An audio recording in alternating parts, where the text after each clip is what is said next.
Well, good morning on a damp, dank, grey November Monday morning. Hey, what a day to be alive, look at it. Oh, even the fields are that much more full of rushes and things I don't want to see on a Monday morning.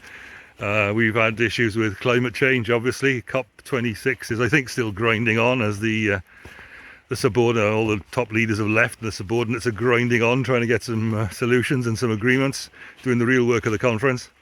And yeah, on a November Monday morning, when you've got rushes coming up because the climate is different and it's getting so much more rain now, and when it's like this, and when everybody's going on about how the planet is doomed and all the rest of it, oh boy, what a way to carry on. What a day to have to get up and get on with some work. It can get you down, can't it? There's this thing now, you know, climate anxiety. Have you come across that? Well, all the people, all the lobby groups whipping up panic and concern. No, concern is appropriate, of course, about climate change. It's causing a syndrome now, I think. It's almost identified as a syndrome, climate anxiety. And that's the latest thing. Well, what do we make of that?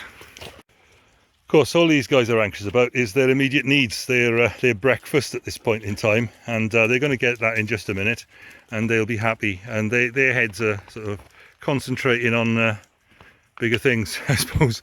They're concentrating on what they need from moment to moment, and they think that's the biggest thing in their life, the most important thing that gives them significance and happiness and so on. But in a world where things are nasty at the moment, I suppose, in many ways. Lots of things going on in the world, with the economy, with politics, with the weather, with these conferences, and people making speeches telling us how dreadful things are and we're doomed. And do you know, these dogs just fix their mind on what makes them happy. They fix their minds on food. What do we fix our minds on?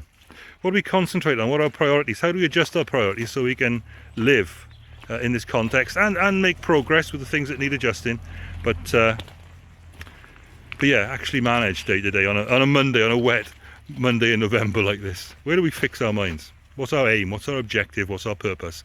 These dogs are keeping themselves happy with their objective and their purpose. What's ours? For the word for the week this week then, I wanted to address that problem and just show you this gate post. Now, hang on, why am I showing you this gate post? Well look, just here, will you look down in there? Will you look at those little fellas? Are they beautiful? They got something to teach us. They got themselves a nice little niche, nice little cwtch, as we say in Wales, down there, hidden away from the worst of the weather, which comes from that direction mainly. They're sheltered, they're doing their thing, they're doing what mushrooms do, and they've got themselves in the right sort of place. They're tucked down in there, and they're carrying on, because yeah, the storm rages around them, but they've got their place. And they've got their function, and they know what they're doing. So it's in situations like this, and on mornings perhaps like this, that we can feel a bit cut off and a bit lonely and a bit isolated and a bit in need of, I don't know, a little bit of support. Somebody's going to share the love a bit, and it's not always forthcoming in our everyday relationships. But knowing your place in the order of things can be a real big help with that. It's the way we understand the world. If you shake somebody's way of viewing themselves in the world that they're in, and yeah, that can be really unsettling.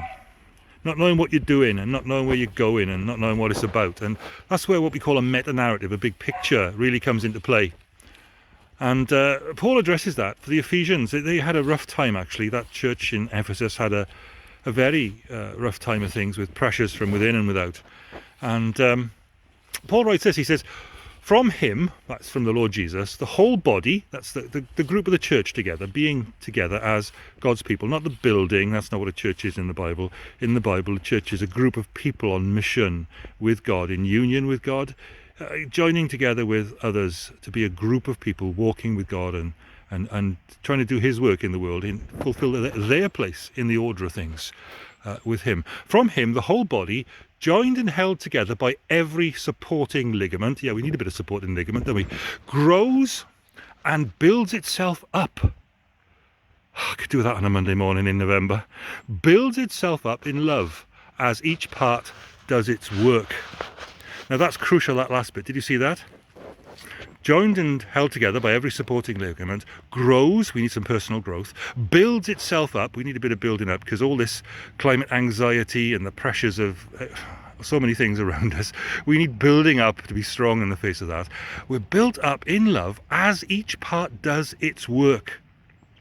Doing what you've been given to do, fulfilling what God has put in front of you to do, as each part does its work, fulfilling our point and our purpose. That's Ephesians 4:16.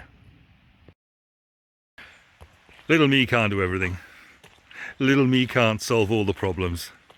But I can set about doing what I can do as each part does its work, fulfilling my part, my place in the big order of things. So there's our verse for the day, our verse for the week, our thought for the week. From him, the whole body, joined and held together by every supporting ligament, grows and builds itself up in love. That sounds great.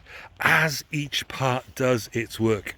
As we get up this Monday, as we go through this week, let's get up each day and say, right, what's the work I've got to do today? Let's do that. Let's do that. Let's fulfill my point, my purpose, my part in the big scheme of things. And there's freedom in being the cog that you've been made to be in the big old machine. From him, the whole body, joined and held together by every supporting ligament, grows. We need to do that. Builds itself up in love. We need to do that.